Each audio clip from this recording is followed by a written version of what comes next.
How's it going, everyone? We've got a pretty notable PlayStation Store deal to cover in this video of a game that just came out and certainly was a big talking point in the sense of as the game was coming out, the price point of said game, and now it already being on sale. I want to give you guys my 2 cents on that, and also a little bit late on this news, but a game that I really enjoyed from 2024, delayed release on PlayStation 5, is getting a big free update. That is Indiana Jones and the Great Circle. The game still goes for a hefty price point, but the free update is looking to improve the game even more, and the game did just get some DLC. I was about to say free DLC. The new DLC is not free, but this update will be, and we'll get to that in a little bit. But first of all, I think this news is very much worth talking about. We don't really hyper focus on one specific deal all too often, but I feel like when it comes to Borderlands 4, the base game being 20% off already for $56 and the Super Deluxe Edition being 20% off for $104,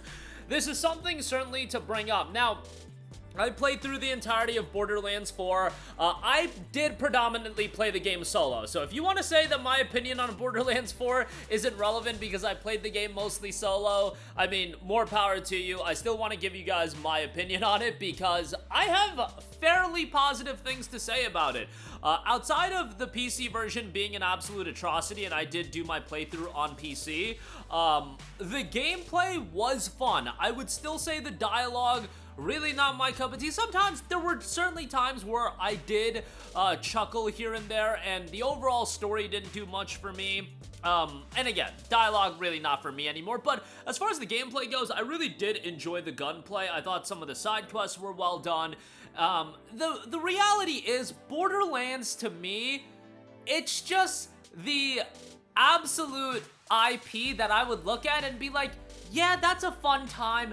It is absolutely not worth $70, and it certainly is not worth $130 for the Super Deluxe Edition, because Borderlands 4, if you really look at it and you break down what's in each edition, it is very, I don't want to say mandatory, but it is certainly pushed on you that if you want a lot of the meaningful content, you gotta get the Super Deluxe Edition. When you're at the point of the Vault Hunters are gonna be locked away in the $130 edition, 2 of the overall 6 Vault Hunters, that's sizable content, I should say. And more importantly, the Vault Hunter that they revealed to be the first piece of DLC is, in my opinion, and multiple people that I've talked to, the coolest Vault Hunter. I think many of you guys would agree with me on that in the sense of just looking at it aesthetically, you know, his vibe, the style, that's right up my alley. Now, I love me my Westerns, I love me Red Dead, you know, so obviously maybe there's a little bit of bias going on there, but I digress.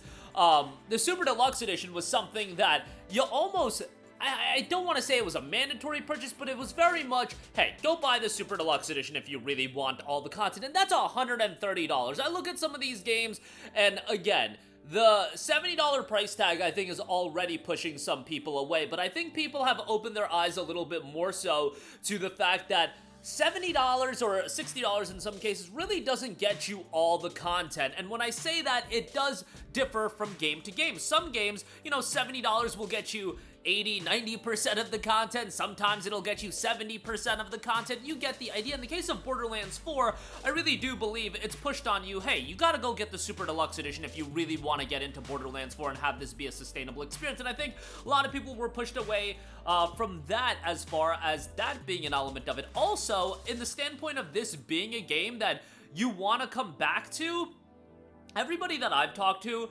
and again, small sample size, but it's a lot of, yeah, played the game, it was fun, I beat the game, I'm moving on with my life, I'm not coming back from DLC. And to be fair, a lot of the people that I personally did talk to did only buy the base game, so it was possible for you to buy the base game, enjoy the playthrough, and then move on with your life. And sometimes that's what you want out of a $70 game, but in the case of Borderlands 4, I really do believe if you look at some of the numbers available and also the fact that the game is being discounted so quickly, I don't know if this game was a gigantic commercial success, and I know we can look at the Steam numbers and say, hey, the game peaked at north of 300,000 concurrent players, and now it's down, as of the recording of this video, to 29,000 concurrent players. Now it's a month after release. Generally speaking, games that do end like this, you know, you move on from it, you beat it, you move on. But I do know with Borderlands 4, there was that element of it being a bit of a live servicey-esque game in the sense of you get these weekly updates, you have reasons to go back, and it's supposed to be,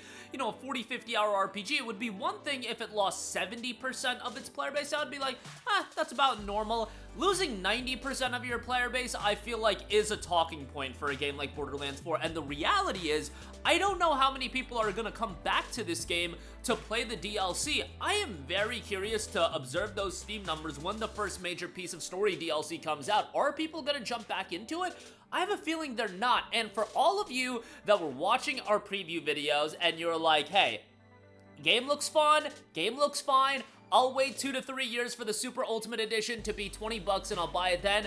I think you were right on the money with that take. Look, there's so many games coming out, and if you are trying to be financially cognizant, Borderlands 4 is absolutely a game you could have waited on and wait a couple of years on, and then you'll, you know, end up making out like a bandit when you do pay 20 bucks and you get all the DLC, and then when you go play the game, you'll probably be like, this game is pretty fun, totally fine as a $20 game. It's not gonna blow you away. It's not gonna be, if you do play it now, it's not gonna be a Game of the Year contender. I think it's a totally fine, serviceable game, and I think it's also a game that most people are gonna beat, and then they're not gonna go back to it. That's just how I feel about it. That's my personal opinion.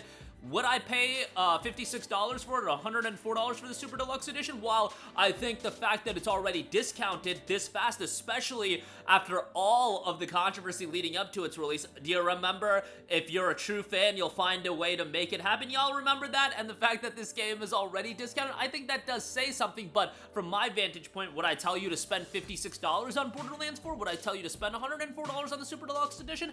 Absolutely not. Absolutely not. There's so many great games that go on sale regularly, and you're telling me $56 on Borderlands for $104? Like, Borderlands to me has really gone the way of a lot of the recent Assassin's Creeds in the sense that they are not worth $70, but they are good times when you find them in the bargain bin, and the bargain bin, they will go fairly quickly. It's not going to take eons and eons, and the fact of both of those IPs is that they get a lot of DLC, so really the big value is waiting for the complete edition to go on sale, and that's where you're going to make out like a bandit. And if you gotta wait a year from that, a year's gonna go by just like that, and you'll get a much better value proposition on it. So I would wait a little while, but the game is 20% off, $56 for the base game, $104 for the Super Deluxe Edition. Moving on from that, I know I spent a lot of time on that, but I do want to note, Indiana Jones and the Great Circle. Machine Games has announced the anniversary update, and it's already live right now. This is a free update, 3 main additions, adding New Game Plus, the Cairo outfit, and voiceover, a language selector as well.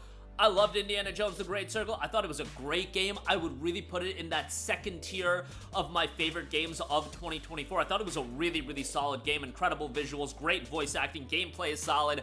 I heard the comparisons of like Dishonored mixed with Uncharted, and I can kind of get where they're getting at, but, you know, Dishonored and Uncharted I think of so highly that I wouldn't put Indiana Jones quite at that level, but from the action stealth gameplay, thought that was well done. Thought the puzzles, for somebody that absolutely dreads doing puzzles at times, I thought those were done really well. And even for somebody like myself, you know, I could figure it out. Had a great time with it. Would I buy it for 70 bucks? Again, you guys know me. I'm going to be selective on what games I recommend for 70 bucks. No, but I would say $40. I think at 40 bucks is a great buy. And if you want to wait for the premium edition to go on sale so you get the DLC, that's a good shout as well. But that free update has dropped, and you'll be able to check that out as well. And that's one of those games that I do want to push a little bit more on this channel because I thought it was a really, really solid game, all things considered. And it's coming to the Switch too in 2026 as well.